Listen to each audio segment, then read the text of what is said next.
반갑습니다. 어느덧 또 8월의 마지막 수요 예배로 함께합니다. 오늘의 예배의 자리를 기억하시고 주님 앞에 나오신 모든 성도님들, 하나님 부어주시는 사랑과 은혜 충만하시기를 주의 이름으로 축원합니다. 함께 우리 다시 한번 서로 인사하겠습니다. 잘 오셨습니다. 반갑습니다. 하루하루 은혜와 기쁨 충만하시고요, 또 예배의 감격이 가득 넘치시길 바랍니다. 자, 오늘 함께한 2절 말씀은 에베소 교인들을 향한 인사말이라고 할 수 있습니다. 바울이 자주 쓰던 인사법이라고 했죠. 실제로 바울 서신의 여러 곳에서 이렇게 은혜와 평강을 기원하는 인사말로 시작하고 있습니다. 우리 지난 시간에 한번 살펴봤습니다. 자, 바울이 말한 이 은혜와 평강에 대해서 이제 오늘 본격적으로 함께 나누어 보겠습니다. 자, 먼저 질문 하나 하겠습니다. 예수님은 하나님의 아들이시다. 예수님은 하나님의 아들이다. 여러분 이 사실을 믿으십니까? 예. 예수님은 하나님의 아들 맞나요? 자, 그러면 또 하나 질문합니다. 예수님이 하나님의 아들이시다. 이 사실을 과학적으로 증명할 수 있을까요, 없을까요? 어떻게 생각하세요? 여러분은 그것을 증명하는 것을 혹시 보셨나요? 나름대로의 학설과 주장은 있지만 사실 과학적으로 명쾌하게 증명할 수 없습니다. 그러면 반대로 예수님이 하나님의 아들이 아니라는 것을 과학적으로 증명할 수 있을까요? 그것도 증명할 수 없습니다. 아니라는 것도 증명할 수 없어요. 왜냐? 예수님은 과학 아래에 있는 존재가 아니기 때문입니다. 자, 그렇다면 여러분은 예수님이 하나님의 아들이시다라는 것을 믿는다고 하셨는데 어떻게 믿으시나요? 증명도 안 된 사실을 우리는 어떻게 믿을까요? 예수님이 하나님의 아들이라는 것을 우리가 믿게 되는 것은 이성적인 지식이 아닙니다. 영적 지식이에요.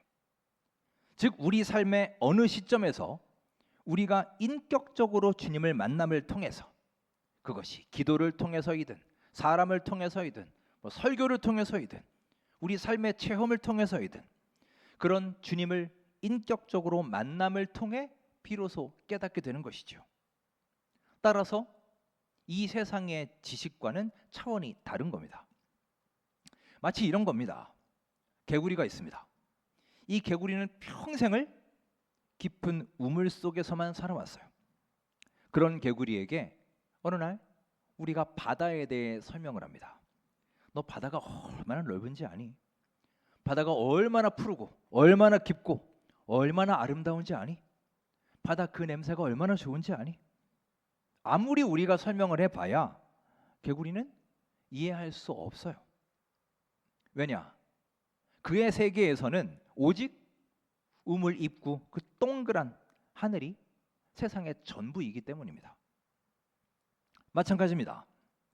이성이라는 그 우물에 갇혀 있는 사람은요, 예수 그리스도의 그 원대한 비밀과 그 영적인 세계를 스스로의 힘으로는 깨달을 수 없는 겁니다.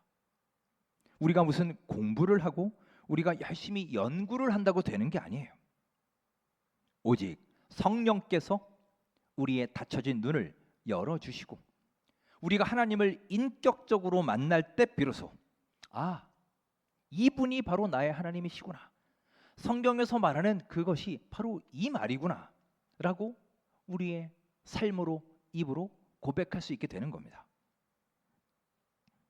자, 그런데 오늘날의 많은 그리스도인들을 보면 예수님을 구세주로, 구원자로서는 받아들이지만 주님으로서 받아들이는 것은 어려워합니다.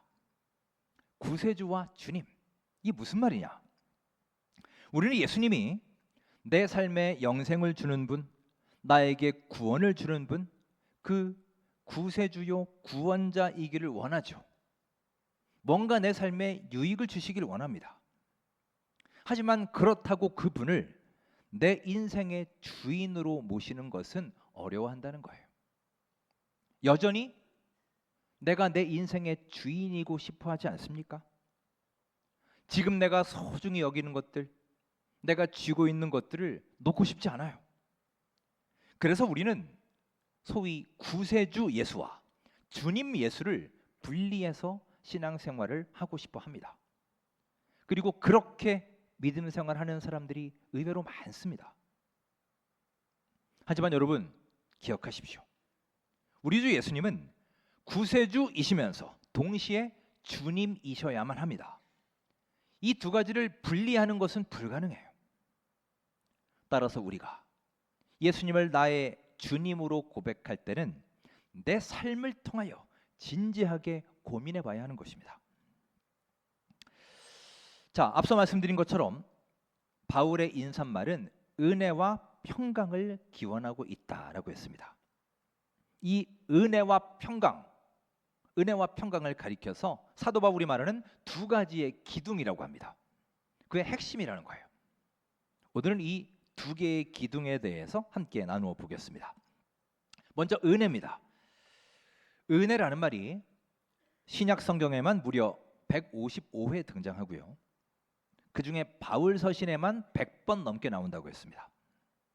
한마디로 사도 바울은 은혜의 사도다라고 할 수 있어요.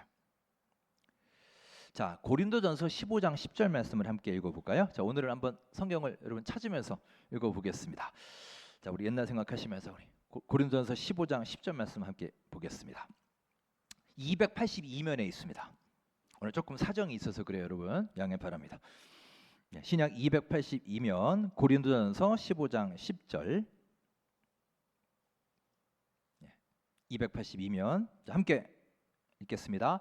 그러나 내가 나 된 것은 하나님의 은혜로 된 것이니 내게 주신 그의 은혜가 헛되지 아니하여 내가 모든 사도보다 더 많이 수고하였으나 내가 한 것이 아니요 오직 나와 함께 하신 하나님의 은혜로라. 아멘. 예, 그 사정이 해결됐나 봐요. 하면 나오네요. 네. 나의 나 된 것은 하나님의 은혜로 된 것이니라고 했습니다. 자신의 인생을 설명을 하는데 이 은혜를 빼면요 도저히 설명이 안 되는 거예요. 이게 바로 사도 바울이라는 사람입니다. 그는 어떤 사람이었나요? 그는 예수님 믿는 사람, 교회를 핍박하던 사람이었습니다. 그는 다메섹으로 살기 등등해서 가고 있었던 사람이죠. 하지만 다메섹 도상에서 주님을 만남으로 그의 인생이 뒤집어집니다.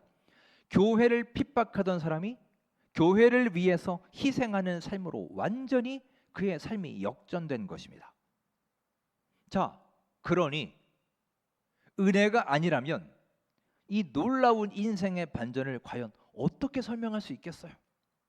따라서 은혜가 바로 바울의 인생의 키워드라 할 수 있는 것입니다. 그러면 여러분 또 하나 묻겠습니다. 지금 여러분의 인생의 키워드는 무엇입니까? 여러분의 인생은 무엇으로 설명이 되겠습니까?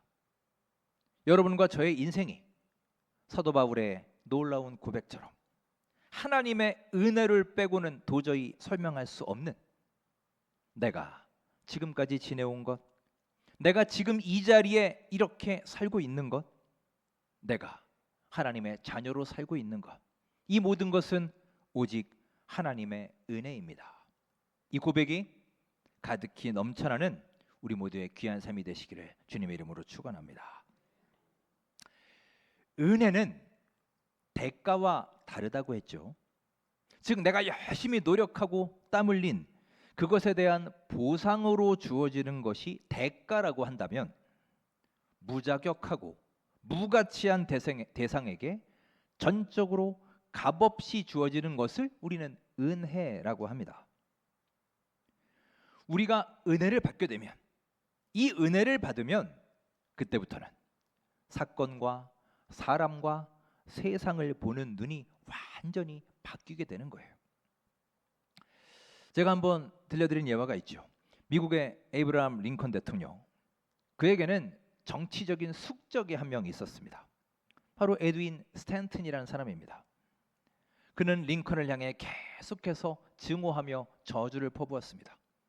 그는 고릴라 같은 변호사다, 치졸한 시골뜨기다, 온갖 모욕과 혐오를 일삼았습니다. 하지만 링컨은 대통령이 된 후에 그에게 그런 혐오와 증오를 되돌려 준 게 아니라 오히려 그의 장점을 바라보고 그를 국방부 장관 자리에 앉힙니다. 주변 사람들이 모두 뜯어 말렸죠. 그럴 수는 없습니다. 말렸지만 링컨은 그렇게 그를 품었습니다. 훗날 링컨이 암살당했을 때 그의 시신 앞에서 가장 서럽게 슬퍼하며 울었던 사람이 바로 이 스탠튼이었다는 일화가 있습니다. 여러분, 이렇게 증오와 미움의 감정이라는 것은요, 우리의 의지나 결단으로 사라지지 않습니다. 여러분도 그런 경험 있지 않으신가요? 내가 저 사람을 미워하는데 이제 그만 미워해야지. 이 증오를 그쳐야지. 이제부터 저 사람을 사랑해야지. 여러분, 결단한다고 해서 그게 되던가요? 수시로 아마 그 미움이 또 터져 나올 겁니다. 그런 변화는 오직 주님의 십자가의 용서와 은혜로서만 가능한 거예요. 즉 우리 안으로, 내 삶 속으로 주님의 은혜가 흘러 들어올 때 비로소 가능한 변화입니다. 찬송가 436장 나 이제 주님의 새 생명 얻은 몸, 이 찬양을 잘 아시죠? 그 노래 3절 가사에 이런 내용이 있어요. 산천도 초목도 새 것이 되었고 죄인도 원수도 뭐로 변한다? 친구로 변한다. 나의 죄인도 나의 원수까지도 친구로 변한다는 거예요. 여러분, 바로 이겁니다. 그토록 혐오하던 이방인을 위해서 목숨을 걸었던 바울처럼 나의 원수도 나의 친구로 변하는 역사가 하나님의 은혜 안에서 비로소 일어나게 될 것을 믿으시기 바랍니다. 혹시 여러분, 지금도 여전히 내 마음속에 누군가를 극도로 혐오하고 미워하는 사람이 있습니까? 그 사람을 떠올리기만 해도 괴로워요. 그냥 생각하고 싶지도 않아요. 내 에너지를 계속 빼앗아가는 그런 존재가 아직도 우리 안에 있지 않습니까? 아마도 그것은 나의 의지와 결단으로는 쉽게 해소되거나 바뀌지 않을 거예요. 왜냐? 미움과 증오는요, 계속해서 쌓이는 속성이 있습니다. 그냥 놔두면, 시간이 지나면 다른 것처럼 그냥 이렇게 사라지는 게 아니에요. 정말 내 마음속 깊이 앙금처럼, 침전처럼 계속 하나하나 쌓이게 됩니다. 그러면 우리는 어떻게 바뀔 수 있을까요? 여러분 기억하십시오. 오로지 우리가 은혜를 받을 때 바뀔 수 있음을 믿으시기 바랍니다. 내가 은혜 받으면 세상을 바라보는 눈이 바뀝니다. 그 사람을 증오하던 마음이 이제 그 사람을 긍휼히 여기는 마음으로 바뀌게 되는 거예요. 하나님이 주신 마음입니다. 더불어 나 자신, 내 인생을 바라보는 눈도 은혜를 통해 바뀌는 거예요. 즉 내 인생이 세상의 눈으로 볼 때는 너무나 허물투성이이고 너무나 부끄럽고 보잘것없는 인생이었다면 주님의 은혜의 눈으로 나 자신을 보게 되면 더 이상 부끄럽지 않습니다. 하나님이 나를 사랑하시기, 오늘 찬양한 것처럼 하나님이 나를 지으셨고 지금도 나를 그렇게 지켜주시는 분이시기에 나는 그토록 하나님 앞에 가치 있고 존귀한 존재이구나. 이런 그리스도인의 자긍심을 가지고 당당하게 하루하루를 살 수 있는 것입니다. 여러분, 이렇게 우리 주님의 은혜 안에 모든 것을 바라볼 수 있는 믿음의 눈이 활짝 열리는 여러분과 저의 삶이 될 수 있기를 주의 이름으로 축원합니다. 우리 개인의 삶에도 은혜가 중요하지만 교회 역시 마찬가지예요. 교회도 은혜가 있는 교회 공동체가 되어야 합니다. 자, 그런데 여러분, 문제는 이 시대에 은혜 없는 교회가 너무 많다는 겁니다.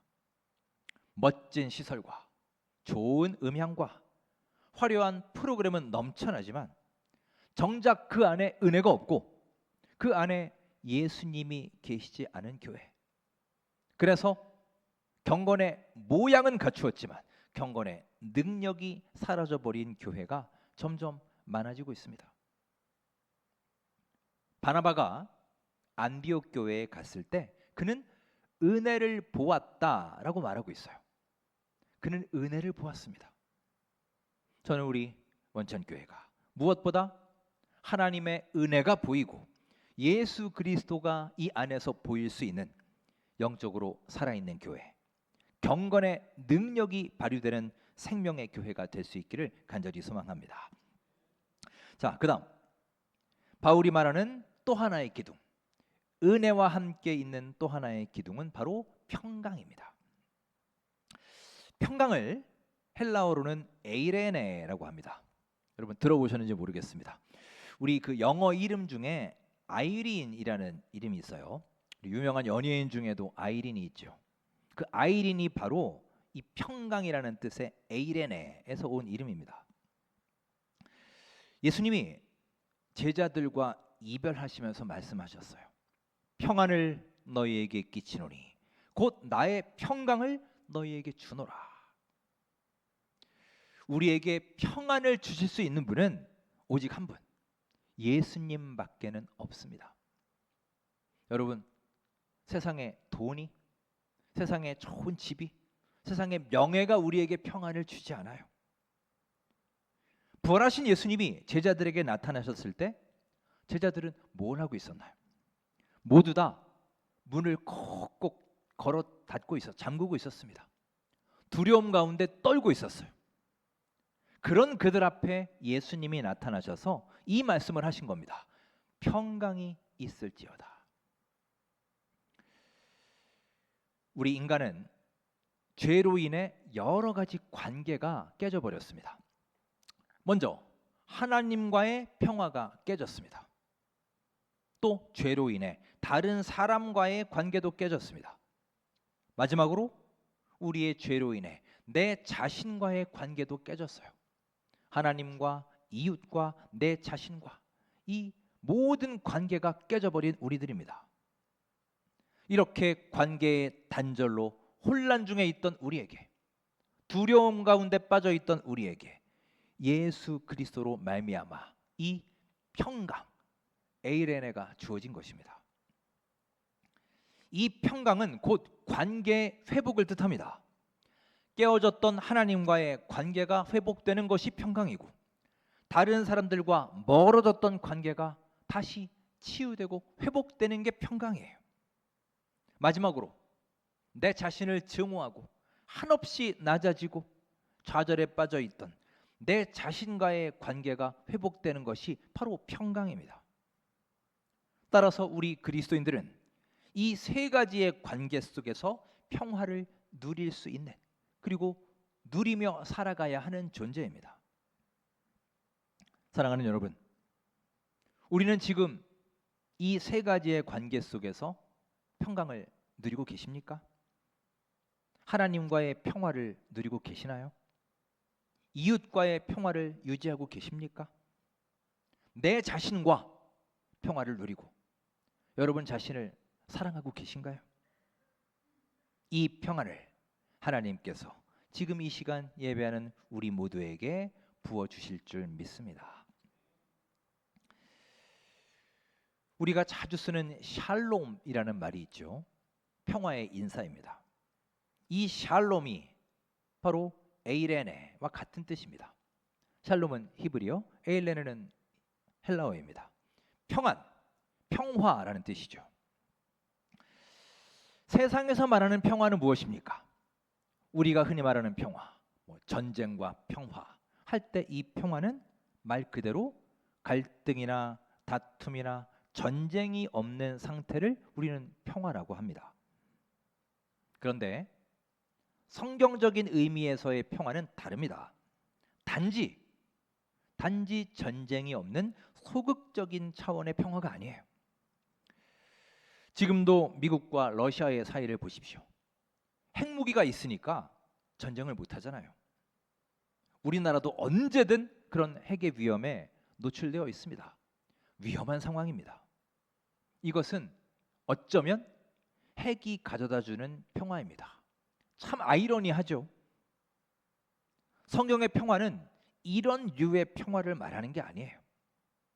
서로 증오하면서도 힘 때문에 어쩔 수 없이 유지되는 그런 거짓 평화가 아니라 샬롬, 에일레네, 하나님께서 주시기 원하는 최고의 것들이 이루어지는 상태, 이게 바로 성경에서 말하는 샬롬입니다. 이것을 예수님께서 이 진짜 평안을 우리에게 부어주신다는 거예요. 이 진정한 평안이 하루하루 우리 모두의 삶 가운데 또 여러분의 가정에 풍성이 임하게 되기를 간절히 소망합니다. 우리 서민들의 삶에서 가장 피를 말리는 일이 언제인가요? 우리가 도저히 갚을 수 없는 큰 빚을 졌거나 사업이 어려워서 당장 길거리에 나앉게 생겼거나 이런 어려움을 겪을 때 우리는 아마 밤에 잠도 안 올 것입니다. 숨이 턱턱 막히고 앞이 캄캄함을 느낄 것입니다.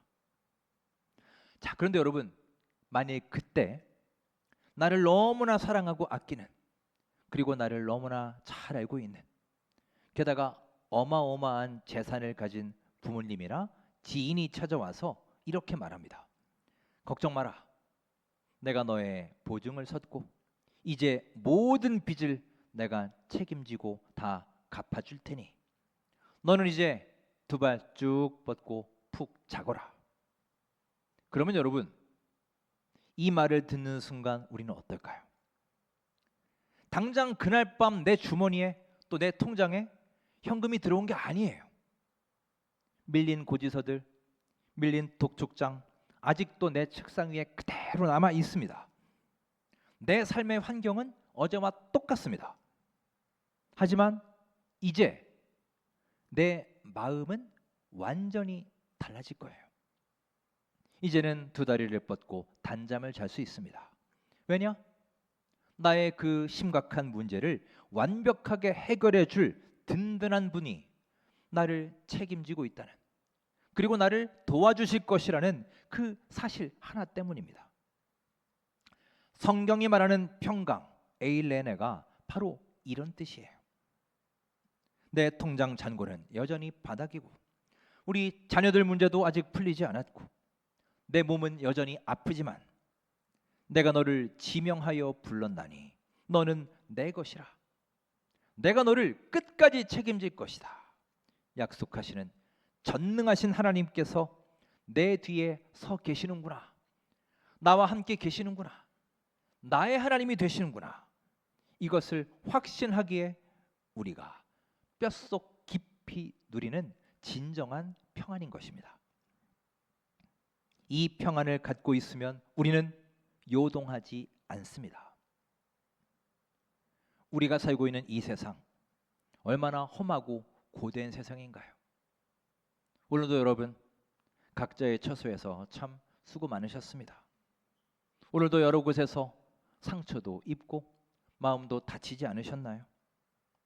하지만 오늘 함께한 복음의 두 가지 기둥, 은혜와 평강을 진심으로 받아 누리는 사람은 이러한 세상의 여러 자극에 요동하지 않습니다. 이것이 바로 사도 바울의 위대한 인사말, 은혜와 평강 주기를 원하노라, 이 인사입니다.